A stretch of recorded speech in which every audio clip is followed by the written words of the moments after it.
So Carson Price from the historic Wall Center. We're joined now by Patrick Johnston of the Province and Postmedia from Rogers Arena, who never has any trouble connecting with us on Thursday. He's a tech genius, folks. Yeah, absolutely. No, I don't want to put this on you. It's your hardware, not the operator. Right. You're at the Blame the golf club. You're at the new Rogers Arena. Yeah, was your fancy breath taken away when you saw the cauldron of black? Gasp audibly. I took a photo last week, so It's old news for you, is it? Way to sell the sizzle, Peach. they look They're very great. proud of their new black seats. The cup holders are great, and they're super comfortable. Buddy of mine was at a concert there last week, and he said it was great. So, okay. Yeah, it's exciting. Good. And so they've already had beer spilt on them. Yeah. I guess so, yeah. Yeah. The floors are probably still sticky. Good. Oh, boy. Yeah. Well, it's hard to find a good mop these days. So, regardless of the extent of Nils Höglander's injury, opportunity awaits now, Patrick. We had been talking about one job in the opening night lineup, and maybe one is the spare forward on the opening night roster for that quintet of young players. And maybe it's even bigger than that. You tell me. Now it looks like there is even more potentially at stake for that group of Lekkerimäki, Cootes, Sasson, Carlson, Kravtsov. Who do you suspect is the Carpe Diem guy here? I think it's Braden Cootes. I said this last week, I think. And we've just seen enough from this kid. I think it's not necessarily can he stick for the season. It's let's give this kid a taste so he can see what is here and what he needs to work towards and what it all means. Because the character is high, the intelligence is high. This is a player that has, I think they knew what they were getting when they drafted him, or at least they thought they knew what they were getting when they drafted him. But I think he's blown them away with sort of his preparation, his intelligence, and the way he plays the game. Like he's already close to being where, he could be a competitive player in the NHL. So yeah, if there's an opportunity there, he's the guy I'm looking to first. Because, listen, I think they quietly hope that Vitaly Kravtsov has come back as a new man and motivated. But I think he himself knows the challenge in front of him and, what he has to be and how he has to fit in this role. And he's kind of an old story. They know what all the other guys are about, but Braden Cootes has a chance to show himself to be something different. I just think, how astonishing is that, gentlemen? Yes. That there were 5 veteran guys, all with NHL games vying, and I asked Patrick that question, and his answer is an 18-year-old rookie. Well, there's an advantage, though, first right? rounder. Like they know they've got the bailout, and teams do this, Patrick. They allow this guy to stick around for the opening 8 or 9 games with a certain plan that he is going back, but doing just what you said, dangling that carrot, showing the kid what he needs to do over the next 12 to 24 months, right? That's a plan for some teams. Yes, and this is also the reality where you're not able to put a kid his age at the appropriate developmental spot, right? There's certainly been talk about modifying the AHL or the NHL CHL agreement, but as it stands, he has to go back, and that's not the best path. If he were Swedish, he could go play in Abbotsford, and that remains a huge problem. And listen, I wrote a thing about this a couple of years ago, and WHL kind of snapped back on it and just talked about sort of vibes and stuff, and just completely missed the data. If you're drafting a young player, especially defenseman, you're better off picking a kid who does not play in the CHL because you can push them in developmentally. So it's exactly that. Cootes is a guy that is ready to learn stuff at a higher level. Seattle is a great program. The WHL does great things for young players. It gets them to a point, and then there's a block preventing them from truly progressing forward. So if you can find a way to keep Braden Cootes around for a little while, even if it's only a month, you give him a taste of what it is, and it will be better for him. I mean, WHL. this is what Seattle did with Shane Wright. I mean, that was the story of Shane Wright. They decided we're going to find a way through this, and they did it. Yeah, not to go Trump here, but like the failing WHL, who is losing all of these players to the NCAA. No, but Blake, they won't even cover a kid's cost to rent some ice in the summer. Yeah, like you've got the WHL pushing back on some of the costs associated with having big summers, if you will. And Danila even the Klimovich, OHL and the Q have recognized we've got to support these kids a little better in the summer. Danila Klimovich is going into his 11th year in the AHL, and he's still only 22, I think. They could have had him on that train instead. Yeah, exactly. Anyways, the Cootes story is remarkable. So is the Filip Hronek story. Yeah. He looks like he understands the assignment, Patrick. They need a bona fide second-line center. He's never been one, coming off a fifth concussion that ended his season, and yet Filip Hronek, best foot forward here thus far in preseason camp. We're putting a thing out there to say sort of whose stock is up and whose stock is down. His stock is certainly up, right? You're absolutely right, Matt. And I don't know if I ever had any doubt that he wouldn't come in like this. I mean, he struggled for opportunity in New York. Then he got hurt, kept getting hurt. And that, as we've documented, I think every week for the past 5 months, is the big question with Filip Hronek. Can he stay healthy? And if he can, there is a chance. And they like the player. The Canucks do like the player. There's no doubt about it. But they also know they need more options. Partly because they have concerns, as you would expect, about the play. There's a lot there to like. The way he plays. I know Rick Tocchet really appreciated the way his skills were different from what they already had. We've heard Adam Foote talking a bit about zone entries, that he needs to maybe change the way he comes in the zone a little bit. But that was a difference maker, was that he was a guy who would attack the middle of the ice. And that was something that Elias Pettersson was struggling to do last year. And then Tocchet neutered him. And then Tocchet neutered him with regards to carrying the puck into the offensive zone. We talked about this on yesterday's show. I'm not blaming Rick Tocchet for any of Elias Pettersson's struggles. No, we're talking Chytil here. We're talking Chytil here. Were they concerned about his skill level? Did he say that after the first 4 games or something like that? Tocchet went to him and anyways. He said, the way I took that, and I'm going to actually follow up with him on it, but the way I took that was he said, I played 4 games. It was the best hockey of my life, and he was great. He was very And then good. we started talking about what we're trying to do, right? So if you remember, those 4 games happened with the trade, and then there's the Four Nations break, right? So there wasn't a whole lot of kind of breaking it all down. Here's what we're trying to do. But then they start talking, here's the system, here's what we're trying to do. And I think he kind of said he let himself get a bit overwhelmed. And then he got hurt. So it's kind of a moot point. I get the concern, but I think fundamentally this is a player. I think when he talks about systems, I think about a bit what Adam Foote told us last week, which is listen, I'm a bit worried about him being open to sort of that cross-ice hit or whatever, and putting his sort of health at risk. I took it to be that way, but it's certainly a fair concern that if he was told to stop doing what makes you great, where are we at? Anyway, that's behind us. We'll see where he goes. I think he can make a big difference if he stays. I mean, and I'm not alone in saying. When you said earlier that they were concerned about him, just the health thing, or were they concerned that he could be a skilled enough player in the top 6? Well, I mean, I think that remains the open question. Certainly the draft pedigree is a guy that can compete in the top 6. Yeah. You always want more, you want to push players down the line, right? You have a player playing second line center. Well, if you can find a better second line center, you push that guy and he becomes your third line center, and all of a sudden your third line becomes better.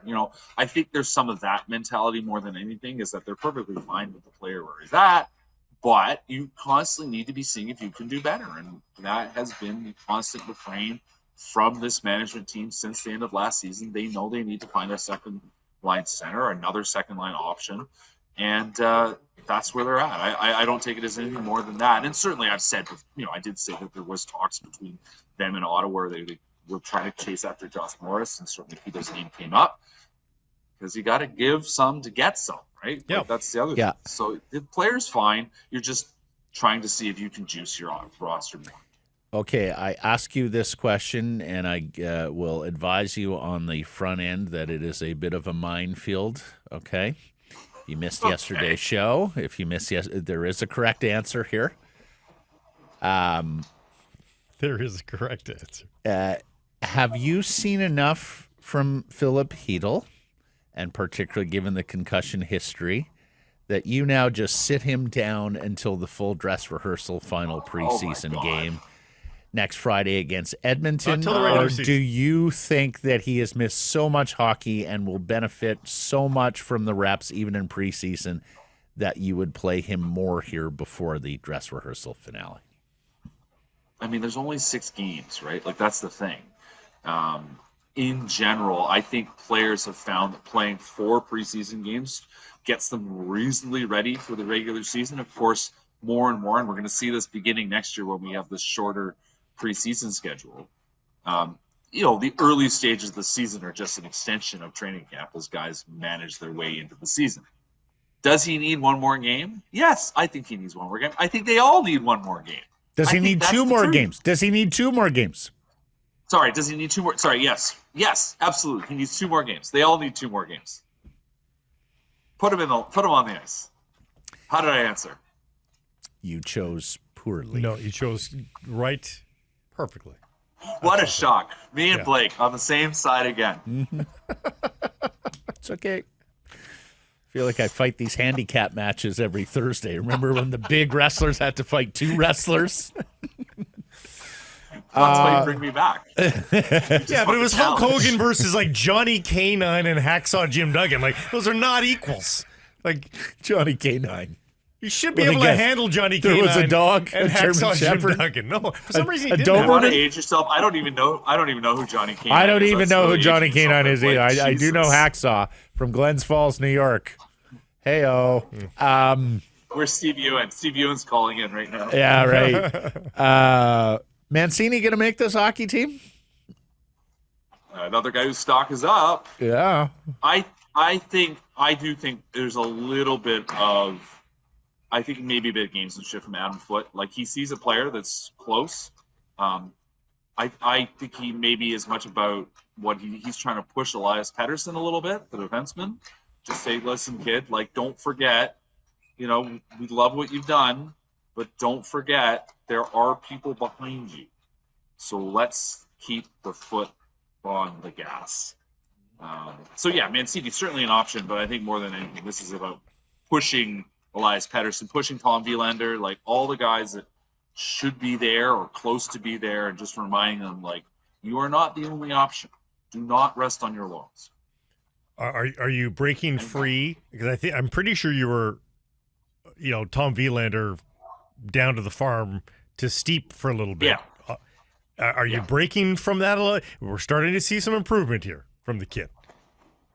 I think fundamentally you set the kid up to succeed. I think you send him to the AHL, you let him get used to pro hockey, let him build up what he's doing. Yeah. And again, that's another one. Like, you're kind of this. It's almost like those 3, really. You put those together. Put Pettersson, put Mancini, put Willander. I mean, Kudryavtsev to a degree, but Kudryavtsev's, I think, in a different category. But those 3, and just say, listen, guys, like, there's only one spot here right now, and if you want that spot, you got to push for it. And if you're handicapping, yes, absolutely, Willander's his show, and it's down to Mancini and Pettersson to win or place. So I think Willander has to be so clearly, undeniably better than the rest to start the season in Vancouver. And that is going to be particularly difficult if Mancini continues to play as he plays. Do you have anything else for him? What else caught your eye last night? We've talked Chytil, we've talked Cootes, we've talked Hoglander and Mancini. Give me another name. Give me something else that. I mean, it was such a. Thatcher Demko got a nice solid start. It's hard when there's 6 or 7 NHLers on each roster. Like, it's hard to pull out. Okay, let me go dark horse. Let me go dark horse. Does this team need more muscle? Does Joe LaBate have a flying chance in getting the final spot as the enforcement guy that watches 60% of the games. I so want this to happen, but I think we've got to be realistic. I mean, I had a great conversation with Joe. Like, it's weird when you have a player you kind of go backwards. Like, he and I go back to my Canucks Army days, because when he was just a prospect and a guy you just kind of tracked down and was playing, in the minors for Utica and things like that. You talk to him on the phone. He's in Wisconsin or whatever. Like, truly, guys, a lovely guy. Yeah. And a really good person. He revealed, so we never knew at the end of, I think it's 2017-18. He only played 38 games for Utica that year and then just disappeared. And, like, nobody ever knew. And, like, I was actually messaging with old Ben Burnell.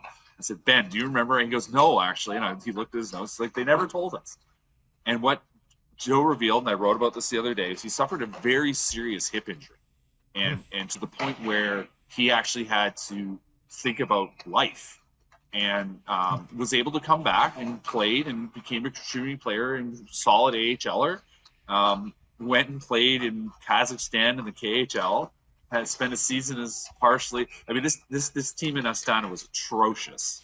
14 wins all year, but he got to play first line center, be on the power play. He said it was great for me, great for my career. He's just a guy. I wrote it. He's an everyman. He is us. He is. We want him to be the guy.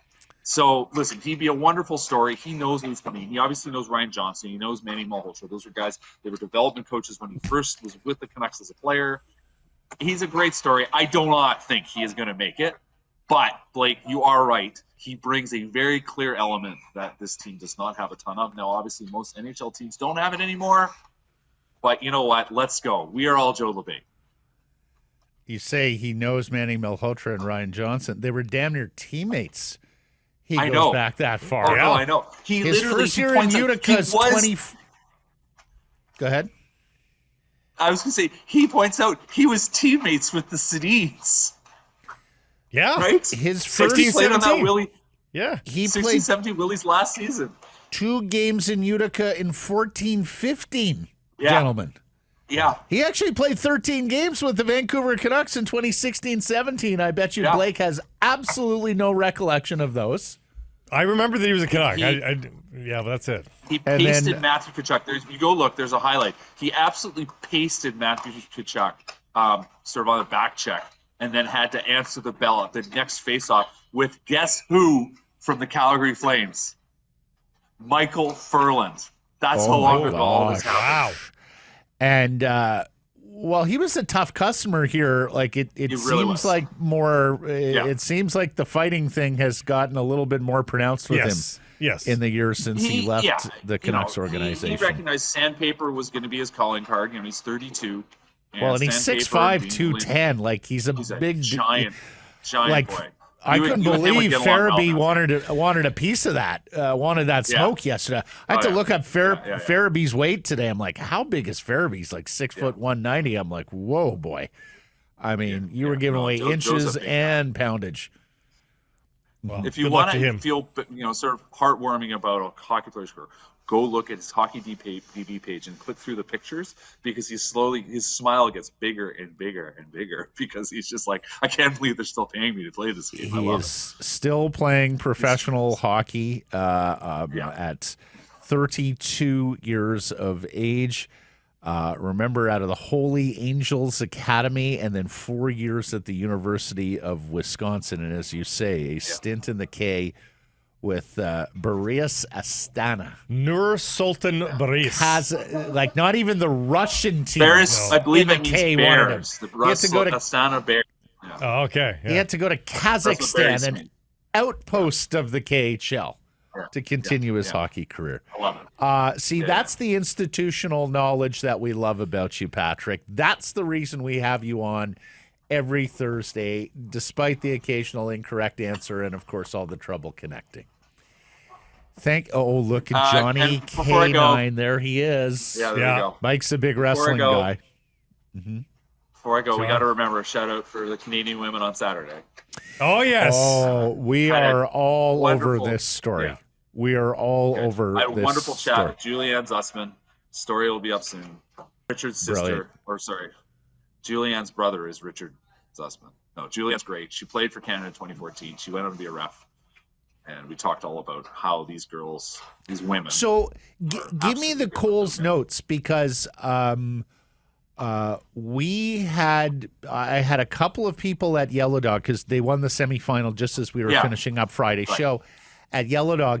And I had a couple of people around the bar ask, how did they get so good? Like, what was the catalyst to this incredible tournament they've had, where they've just destroyed everyone in their midst, including New Zealand with all of their rugby history? How did this program get so good, Patrick? Well, I think the two key things, and Julianne points this out, is one, we've had what we call mini rugby in this country for 20 some years now. So a lot of these women have played since they were very young. Like Caroline Crossley and Sophie de Goody were teammates when they were like 7 and 8. So they've been learning the skills, and there's a multi-sport athlete element. Women's rugby forever has been a very sort of self-driven, need really good volunteers to make stuff happen sport. It's been in universities for 20 years. It's a youth sports sport. So there's an institutional support for it. So the sort of the broad base of skills is incredible.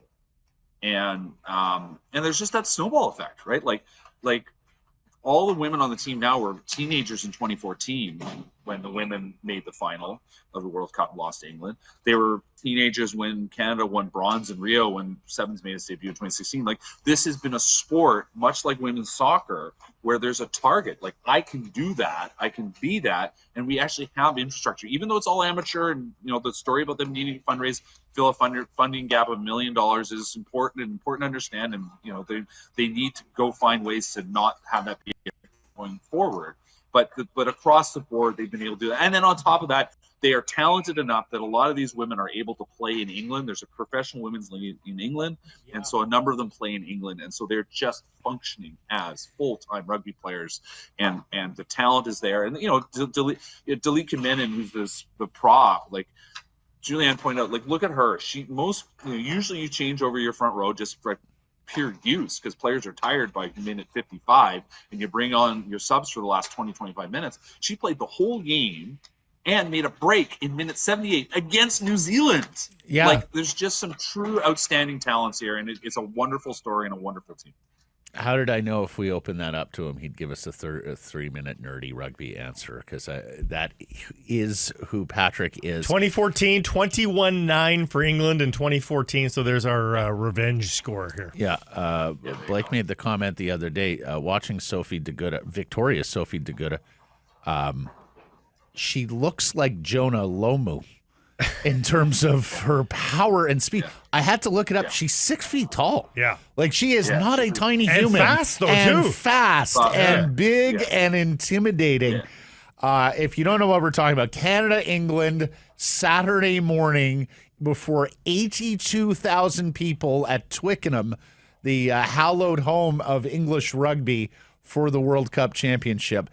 Get your Saturday going with some coffee in the rugby. Yeah. Patrick, thank you so much. Till next week. Off to practice. See you guys.